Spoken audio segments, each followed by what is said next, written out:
चलिए कमोडिटी 10 बजे की शुरुआत आज चांदी के साथ करते हैं, क्योंकि चांदी की जो तूफानी रफ्तार है वो थम नहीं रही है। आज भी 6,000 रुपए से ज़्यादा के दाम ऊपर का उछाल दिख रहा है। 1,62,000 के ऊपर का आज नया हाई लगा है। 4.5% के आसपास की मजबूती अभी भी चांदी में दिख रही है। 1,61,500 के बेहद करीब जो हाई है 1,62,057 का दिखा है। इस साल MCX पर चांदी के दाम 78% और ज्वेलरी मार्केट की अगर बात करें, हाजिर बाजार की बात करें, तो वहां पर 85% तक चांदी के दाम 2025 में बढ़ चुके हैं, क्योंकि बाजार में शॉर्टेज है तो वहां पे प्रीमियम काफी ज्यादा मिल रहा है। डेरिवेटिव मार्केट यानी वायदा बाजार से हाजिर बाजार का अगर डिफरेंस देखेंगे, प्रीमियम देखेंगे, तो वो 10 से 15% तक ज्यादा है अलग अलग बाजार में। ये शॉर्टेजेस क्यों हैं? तो डिमांड काफी ज्यादा है। फिजिकल में फोमो लोगों को हो गया, लोगों को लग रहा है कि इस रैली में वो पार्टिसिपेट नहीं कर पाए, इसलिए वो लगातार खरीदने की कोशिश कर रहे हैं। और साथ ही सिल्वर ETF की स्ट्रॉन्ग डिमांड है। सिल्वर ETF के हर यूनिट के क्रिएशन के साथ उतना ही ग्राम उनको चांदी भी अपने वॉल्ट में MCs को रखना पड़ता है। तो इस वजह से शॉर्टेज की स्थिति बन रही है और एक के बाद एक नई रैली चांदी में बनती जा रही है। पिछले 3 महीने में चांदी के दाम 40% से ज्यादा बढ़ चुके हैं। एक महीने में 20% से ज्यादा की मजबूती, एक जोरदार रैली चांदी के मार्केट में दिख रही है। और सिर्फ घरेलू बाजार ही नहीं, चांदी का जो मार्केट है, ग्लोबल मार्केट है, वहां पर भी लगातार 5वें साल डेफिसिट की स्थिति है।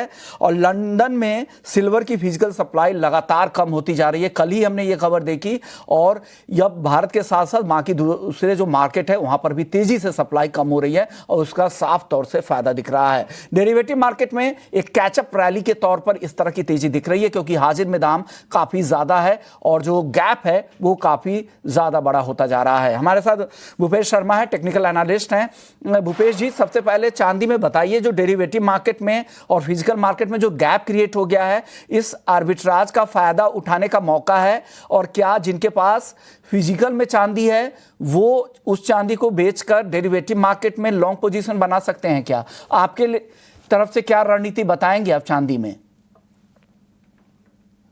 जी, गुड मॉर्निंग विस्मोन जी। अगर बात करें चांदी की, तो चांदी के बाजारों में एक अच्छी रैली देखने को मिल रही है। सबसे पहली चेतावनी जो बार बार हर बार मेरे पास होती है कि कृपया भाव देखकर बिकवाली से दूरी बनाएं। कल शाम को भी मैं यही बोल रहा था और अभी बाजार उस भाव से तकरीबन 10,000 बढ़ चुका है। तो आपके प्रश्न का जवाब देते हुए मैं बोलूंगा कि तकरीबन 28 से 30,000 का प्रीमियम बाजारों में सुनने को मिल रहा है। मुझे लग रहा है कि एक्चुअल में ये एक अफवाह भी है, क्योंकि जो बिड और आस्क का जो डिफरेंस है वो तकरीबन 5,000 पॉइंट का है। अगर आप लेने जाते हैं तो 5,000 महंगी मिलती है और बेचने जाते हैं तो 5,000 सस्ती बिकती है। ये मैंने ग्राउंड लेवल पर पता किया है, इसलिए मैं ये आपको सूचित कर देता हूँ। जी, तो क्या डेरिवेटिव में तो आज के लिए ट्रेड तो ठीक है, लेकिन और कोई रणनीति जो फिजिकल में बेच के डेरिवेटिव में पोजीशन बनाना चाहते हैं, उनके लिए आपकी तरफ से क्या सलाह होगी भूपेश जी? जी बिल्कुल, मेरी सलाह यही रहेगी कि करंट भाव पर भी चांदी में खरीदारी करनी चाहिए, क्योंकि वहां पर प्रीमियम तकरीबन 25,000 का है और यहाँ पर अगर बाजार अपने को 1,62 का मिल रहा है तो यहाँ पर जरूर से बाजार लेना चाहिए। और 30,000 ऊपर बिक रहा है या 25,000 ऊपर बिकता है तो जरूर से बेचना चाहिए। तो मेरी सलाह रहेगी कि करंट भाव पर MCX में चांदी लें और किसी के पास फिजिकल है तो वो फिजिकल में डिलीवरी दें। दिल्ली के सराफा बाजार में भी चांदी के दाम 1,73,000 रुपए प्रति किलो के पार निकल गया। और चांदी के बारे में और ये भी कहा जा रहा है कि हर मार्केट में यहाँ पे शॉर्टेज की स्थिति दिख रही है और डिमांड उसके सामने काफ़ी ज़्यादा है। अगर आप 1 किलो चांदी अब खरीदने जाएंगे हाजिर बाजार में, तो GST के साथ करीब करीब आपको 1,80,000 रुपए से ज़्यादा खर्च करना होगा। इसके ऊपर मेकिंग अलग, जो भी प्रोडक्ट है, अगर आप कॉइन बार ले रहे हैं तो 1-2% की मेकिंग रहेगी। लेकिन अगर बाकी कुछ प्रोडक्ट ले रहे हैं, फैंसी आइटम ले रहे हैं जहाँ पे कारीगरी का काम ज़्यादा है, वहाँ पे 20-25% का मेकिंग भी रहता है। तो अलग अलग रेट में आप देखें तो 2 लाख के आसपास भी 1 किलो के लिए चांदी के लिए आपको खर्च करने पड़ सकते हैं। तो इतनी तेजी से बाजार गया है कि लोगों को समझ में भी नहीं आया, काफी लोग पीछे भी छूट गए हैं और जबरदस्त तेजी का दौर चल रहा है। पूरी दुनिया में चांदी के मार्केट तेजी से बढ़ते जा रहे हैं। चलिए, गोल्ड में भी यही हाल है। गोल्ड भी 1,26,700 रुपए के करीब आज घरेलू बाजार में पहुंच चुका है और इस महीने तो एक जबरदस्त तेजी है ही। इस साल भी 2025 में भी अगर आप देखें तो करीब 60% की तेजी एमसीएक्स पर आ चुकी है। अब बताइए भूपेश जी, और कितनी तेजी आपको गोल्ड में और बची हुई दिख रही है? यहां से क्या लग रहा है, सोने में और क्या हो सकता है? जी, मार्केट की बात करें गोल्ड की, विशेषकर गोल्ड एक अनचार्टेड टेरिटरी में ट्रेड कर रहा है। मुझे लगता है गोल्ड में अभी भी काफी गुंजाइश है बढ़ने की। यहाँ से अगर बात करें तो तकरीबन गोल्ड 1,47,700 के लेवल भी दिखा सकता है, जिस हिसाब से अभी तेजी चल रही है। वेरी शॉर्ट टर्म की बात करें तो हो सकता है बाजार में कोई छोटा गिरावट आ जाए, तो कह नहीं सकते क्योंकि बाजार काफी स्ट्रेस्ड है। परंतु मंदी की बात करें तो यहाँ पर किसी प्रकार की कोई मंदी नहीं है चार्ट पर अभी भी। जो कुछ भी होगा वो अभी सिर्फ करेक्शन ही होगा, क्योंकि चार्ट का मोमेंटम और ट्रेंड दोनों पॉजिटिव बने हुए हैं और बाजार विशेषकर गोल्ड का और सिल्वर का मल्टी ईयर और लाइफ टाइम हाई के ऊपर लगातार ट्रेड कर रहा है। तो इसलिए मुझे लगता है कि गोल्ड में सबसे पहली बात तो बिकवाली से दूरी बनाएं। और आज की अगर स्ट्रेटजी की बात करें तो कहीं भी गोल्ड 1,26 पर भी मिलता है तो 1,25,500 का स्टॉप लॉस लगाकर इसमें खरीदारी की सलाह रहेगी 1,26,700 1,27,300 के लक्ष्य के लिए। और पोजिशनली मुझे लगता है कि बाजार 1,31,200 और ऊपर में 1,46,700 तक भी संभावित हो सकता है। कॉपर में भी कल बहुत जबरदस्त तेजी दिख रही थी, लेकिन आज थोड़ी नरमी जरूर दिख रही है। कल 3% तक बढ़ने के बाद अब 1,000 रुपए के आसपास कॉपर आज स्थिर है, हल्की नरमी भी है। क्या करना चाहिए? कॉपर में भी इस तरह की तेजी और बची हुई है या यहां से मुनाफा घर ले जाएं?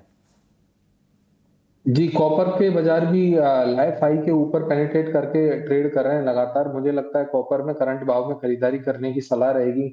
998 के नीचे का स्टॉप लॉस फॉलो करें और 1010 और ऊपर में 1016 के लक्ष्य इसमें भी संभावित होंगे। कुल मिलाकर कोई भी बाजार जो इंडस्ट्रियल मेटल का किंग है कॉपर वैसे भी, तो बाजार में इसमें बिल्कुल भी बेचने की सलाह नहीं रहेगी। बेचने की सलाह नहीं दे रही है। एग्री मार्केट में भी कल बहुत जबरदस्त रफ्तार थी, खास करके हल्दी में और ग्वारसीड ग्वारगम में 4 से 6% की तेजी इन काउंटर्स में दिखी है एग्री मार्केट में। क्या एग्री मार्केट में वापस से रिकवरी दिखेगी? यहां से बड़ी तेजी की तैयारी आपको लग रही है सर? जी सर, एग्री मार्केट की बात करें तो एक लंबे समय के बाद ग्वार कमोडिटी में विशेषकर एक ब्रेकआउट देखने को मिला है, जो मुझे लगता है कि 5,040 का जो दाम चल रहा है इसमें 5,010 के आसपास कहीं भी बाजार मिलता है नवंबर वायदा, तो इसमें खरीदारी की सलाह रहेगी, जिसमें स्टॉप लॉस 4,966 के नीचे का लगाएं।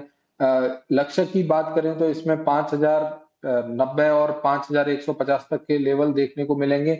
वहीं अगर टीएमसी की बात करें तो आपके चैनल पे बार-बार मैंने सलाह दी कि जब अक्टूबर वायदा 12,000 ट्रेड कर रहा था तो बार-बार एक ही सलाह दे रहे थे कि 11,800 का ये बाजार मंदा नहीं होगा। और अगला बाजार भी उस समय 400 पॉइंट ऊपर था, तो मैंने कहा इसी हिसाब से कैलकुलेट कर लें कि ये बाजार भी 12,400 का मंदा नहीं होगा। तो 12,400 वाला बाजार 14,100 हो चुका है। तो मुझे लगता है कि बाजार में एक अच्छी तेजी आ चुकी है, बाजार का ट्रेंड अभी भी पॉजिटिव है। विशेषकर पीएमसी के बाजार की बात करें तो मुझे लगता है कि 14,600 और 15,100 तक भी भाव संभावित हो सकते हैं इसमें। तो यहां से और भी तेजी आपको लग रही है। और हल्दी देखिए, आज खुलते ही वापस से 4% की तेजी दिख रही है। हमने पहले भी बताया था कि महाराष्ट्र में फसलों को काफ़ी नुकसान हुआ है, यहाँ पर दिक्कतें ज़्यादा है, यील्ड को नुकसान होगा, पैदावार का जो अनुमान लगाया जा रहा था वो कम है और धीरे धीरे देखिए वो कैचअप रैली अब दिखनी शुरू हो चुकी है। कल की बड़ी तेजी के बाद 5% की तेजी के बाद आज खुलते ही 4% की तेजी हल्दी में दिख रही है। ग्वारसीड ग्वारगम कल की तेजी आज कंटिन्यू हो रही है, शॉर्ट कवरिंग भी दिख रही है और बड़े ब्रेकआउट भी दिख रहे हैं। वापस से यहां पे एक बड़ी तेजी आ सकती है, 5150 तक ग्वारसीड का वायदा जा सकता है, ऐसा भूपेश जी को लगता है। शुक्रिया भूपेश जी। जाने से पहले डिस्क्लेमर क्या है सर, जो भी राय आज दी है आपने? डिस्क्लेमर, मेरी व्यक्तिगत किसी बाजार में कोई पोजीशन नहीं है। हो सकता है गोल्ड और सिल्वर में मेरे क्लाइंट्स की बाइंग की पोजीशन रहे। शुक्रिया आपका, आपने वक्त दिया, हमारे दर्शकों को गाइड किया। चलिए, कमोडिटी 10 बजे 10 मिनट में इतना ही। ब्रेक के बाद हमारे साथ दिग्गज मार्केट एक्सपर्ट मिहिर वोरा होंगे, सीआईओ हैं ट्रस्ट म्यूचुअल फंड से। उनसे समझेंगे बाजार में अब नए ट्रिगर्स क्या बन रहे हैं, क्या कुछ होने वाला है, कौन से सेक्टर को फायदा होने वाला है, बताएंगे आपको ब्रेक के बाद। जल्द लौटते हैं। नमस्कार।